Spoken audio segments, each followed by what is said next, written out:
Pakistan's control over Balochistan is eroding as calls for autonomy grow louder, driven by decades of exploitation, neglect and systemic repression. The province, rich in resources, remains one of the country's most impoverished, with the Baloch people subjected to military crackdowns, enforced disappearances and widespread human rights abuses. The recent deadly bombing in Quetta, claimed by the Balochistan Liberation Army, underscores the deepening crisis. A report. The attack on Quetta's railway station on November 9th, which claimed at least 26 lives and injured over 60, is just the latest in a series of violent incidents reflecting the worsening insurgency in Balochistan. The Balochistan Liberation Army, which has waged a campaign for independence for decades, swiftly claimed responsibility. The group stated that this suicide bombing was a direct strike against Pakistan's military presence, which many Baloch regard as an occupying force rather than a source of security.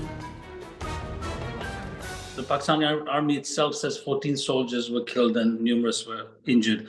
The soldiers, a Pakistani soldier, is the super race in that country. They don't mingle with civilians. They don't travel in the same buggies and train stations where civilians go.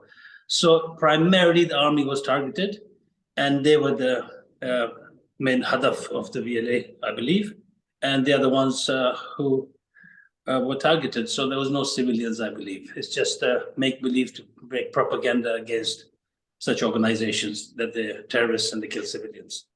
Because I think Pakistan army, the loss of innocent life, everybody condemns that. But do you think the Pakistani army is innocent? Committing an ongoing genocide in Balochistan for the last 70 years. It's by no means innocent. So the loss of Pakistani army lives, I don't think qualify as innocent people. Balochistan's insurgency is rooted in long-standing demands for autonomy and deep resentment toward Islamabad's exploitative policies. Though rich in natural resources like gas, coal and minerals, the province's population remains among the poorest in Pakistan. Basic facilities like education and healthcare are lacking, with over 70% of the population living in poverty. The Baloch see little benefit from the province's wealth, and activists accuse the government of keeping Balochistan underdeveloped to retain control.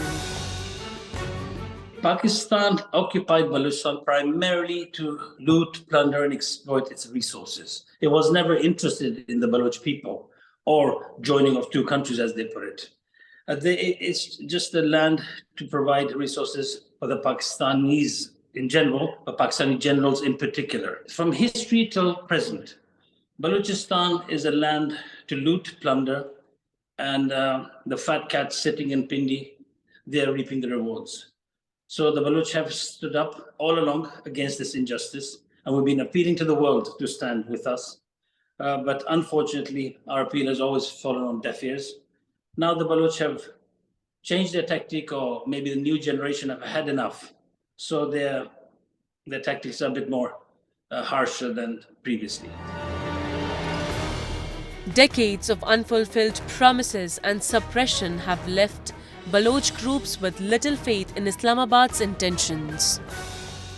Chinese investment through the China-Pakistan Economic Corridor has added to these grievances, particularly in Gwadar, where the expansion has displaced many locals. While jobs and infrastructure improvements were promised, Baloch residents report being shut out of these economic benefits as the land is handed over to foreign investors.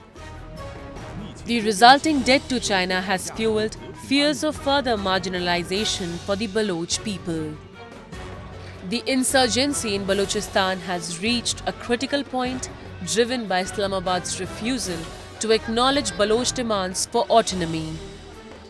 For the Baloch, this is a fight for control over their land and future against a government more focused on resource extraction rather than the development of its people.